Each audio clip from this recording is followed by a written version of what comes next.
A, B, C, D, E, F, G. Let's break down the alphabet spell. So, I wanted to start and preface this conversation, or this lecture rather, on the spell of the alphabet by stating that understanding the mechanics of the earth realm as I do and as I have outlined in the many diagrams that I presented, my deeper understanding of what I have gleaned from everything that I've come to learn through having Christ consciousness is that this realm was set up as a mirror realm, meaning that we were supposed to be here to learn about duality. And this is all about self mastery.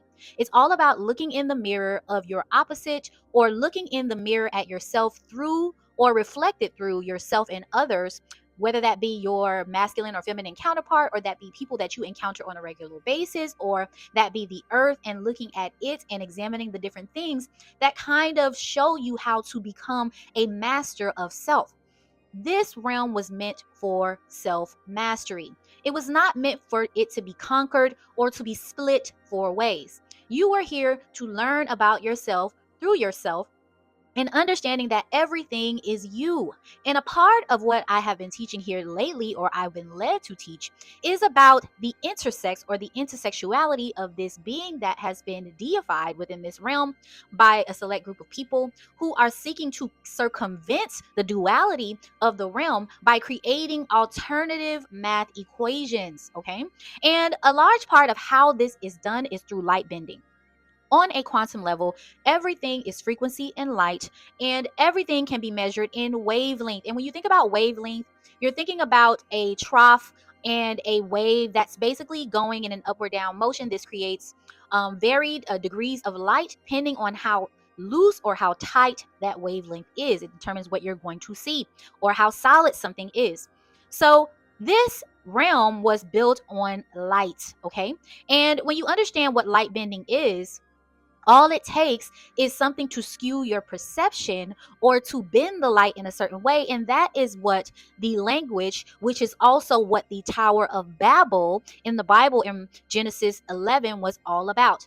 It was about changing the dynamics from polarity to something that is much wider, to represent more choices, or having no mirror to bounce yourself off of, meaning that you're not focused on self mastery. You're more focused on just having fun or doing as thou wilt. Okay.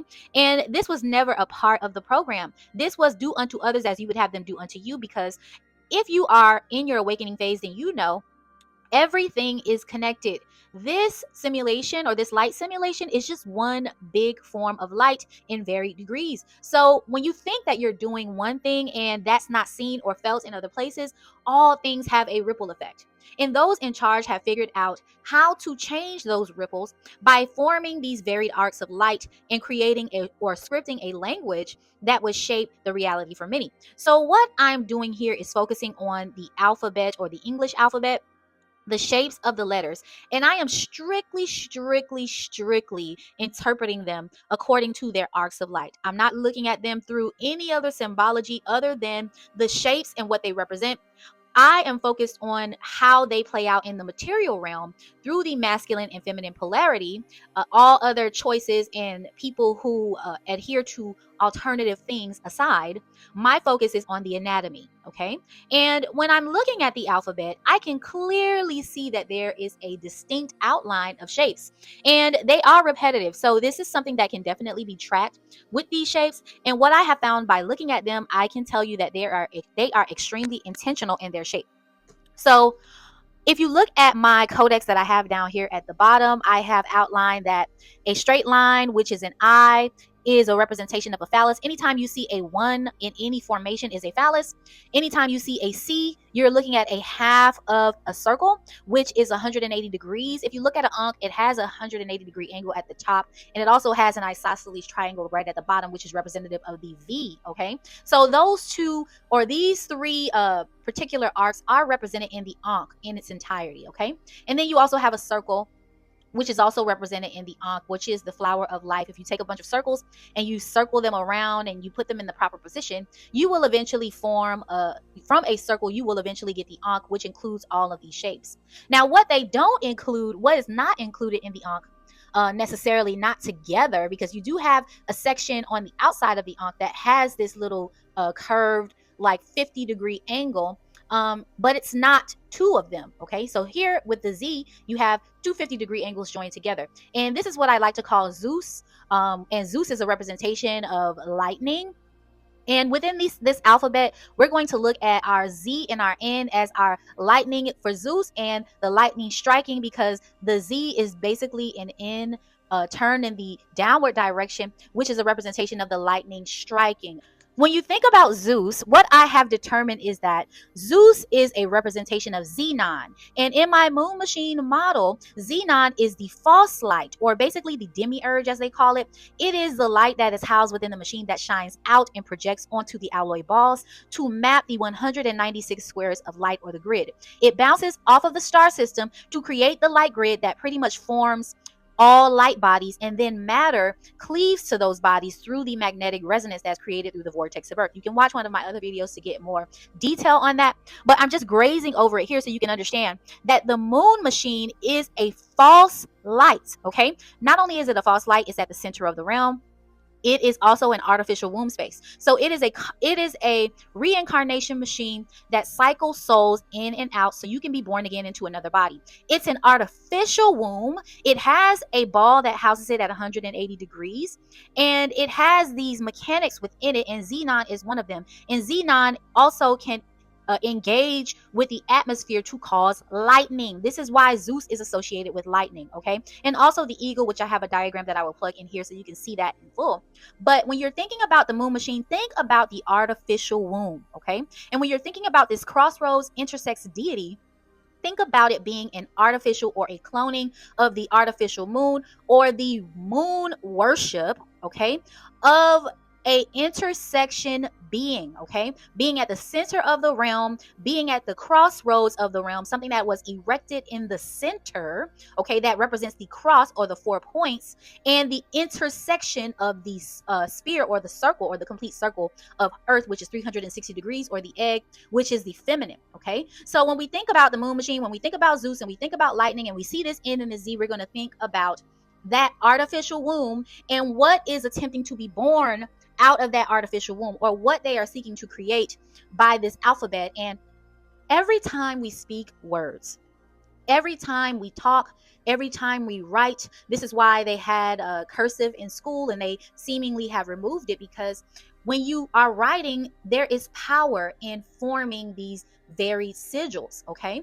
And when you are writing in cursive, it's pretty much up to the individual what they want to do. Like you can write in cursive and you might have a different style from me, but you are literally bending light in your own way, okay? And this is too powerful, especially in the hands of certain people with the right imagination. Okay, so they remove the cursive, but in terms of the letters themselves, they themselves represent arcs of light. And when we are speaking, we are creating vibration through our words, and the words themselves have been constructed in a Babel-like language so that it can confuse or confound. Okay, and what it's choosing to confuse is the polarity. Okay, so the crux of the entire alphabet starts right here.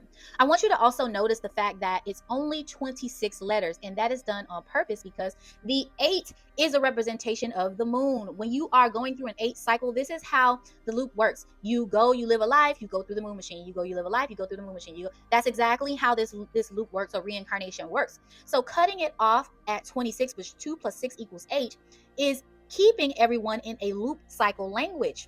What I have done is decoded a 9th or a 27th letter, which would bring us some closure on this loop. And I just kind of imagine, based on the structure of what these other letters represent. And this is actually a shape, but this is actually a letter that has been left off of the English language, but it's actually turned in the opposite direction. It looks like a D facing the right, but I turned it to the left to bring balance, because in my diagram, the right is a representation of the feminine, which is receiving, and the left is the masculine, which is giving. And you can argue with that, but we're talking about the simple basic biology. When a male and a female are engaging in sexual intercourse, you're talking about receiving versus giving. That cannot be something that can be argued. Okay, we're sticking with the science. All right, so in terms of this alphabet, this is the main crux, and it's not going in this direction as we have been taught to read A, B, C, D, E, F, G, it's actually going backwards. Okay, this is why a lot of the languages used to speak and read backwards. But this alphabet is starting here where the lightning or Zeus is pushing this narrative, and then we get to the point where the lightning strikes. So let's start here. Okay, so you have Zeus, which is a representation of the zygote. This is the embryo that is formed after a male and a female go through the process of procreation. You have your Y chromosome and you have your X chromosome. And these are shapes individually. I want you to start looking at them as if they're not just an X and a Y. Okay. If you look at these shapes, even the Z, like I said, you have a shape within the shape here that's joined together, or it can be said two 50-degree angles that are joined together, which is 5, 5, which can get into an even deeper rabbit hole. But those are the representations of the legs of an isosceles triangle, but you have them all twisted up here. Okay. And the Y itself has a V at the top and it has an I at the bottom. So you could say that this V is a representation of 22 and the I is a representation of 9.